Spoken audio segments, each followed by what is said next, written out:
Bismillahirrahmanirrahim. Assalamualaikum warahmatullahi wabarakatuh.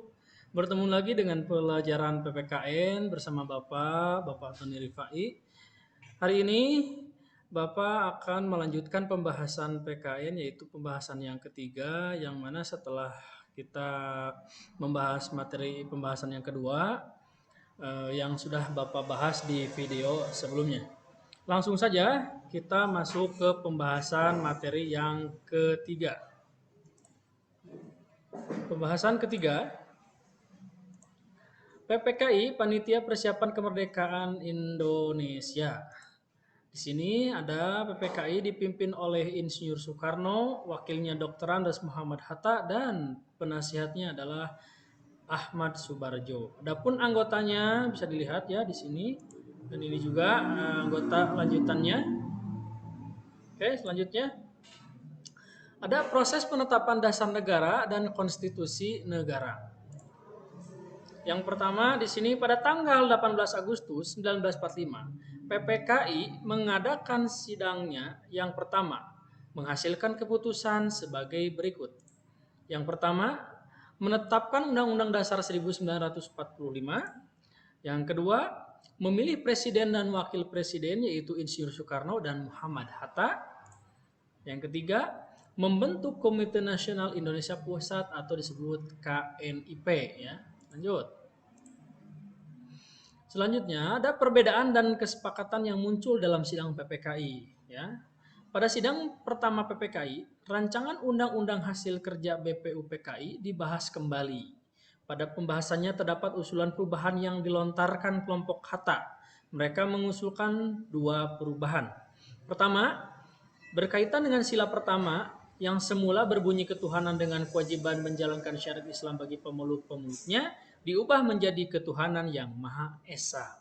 Yang kedua, bab 2, Undang-Undang Pasal 6 yang semula berbunyi Presiden ialah orang Indonesia yang beragama Islam diubah menjadi Presiden ialah orang Indonesia asli. Ya, itulah dua perubahan yang diusulkan oleh kelompok Muhammad Hatta. Lanjut. Semua usulan itu diterima peserta sidang. Hal itu menunjukkan mereka sangat memperhatikan persatuan dan kesatuan bangsa. Rancangan hukum dasar yang diterima BPUPKI pada tanggal 17 Agustus 1945 setelah disempurnakan oleh PPKI disahkan sebagai Undang-Undang Dasar Negara Indonesia. Lanjut. Undang-undang itu kemudian dikenal sebagai UUD 1945. Keberadaan Undang-Undang Dasar 1945 diumumkan dalam Berita Republik Indonesia tahun kedua nomor 7 tahun 1946 pada halaman 45 sampai 48. Lanjut. Sistematika Undang-Undang Dasar 1945. Yang pertama ada pembukaan atau mukodimah. Undang-Undang Dasar 1945 terdiri atas 4 alinea. Pada alinea keempat Undang-Undang Dasar 1945 tercantum Pancasila sebagai dasar negara yang berbunyi sebagai berikut. Pancasila. 1. Ketuhanan yang Maha Esa. 2. Kemanusiaan yang adil dan beradab. 3. Persatuan Indonesia. 4. Kerakyatan yang dipimpin oleh hikmat kebijaksanaan dalam permusyawaratan perwakilan. 5. Keadilan sosial bagi seluruh rakyat Indonesia. Next.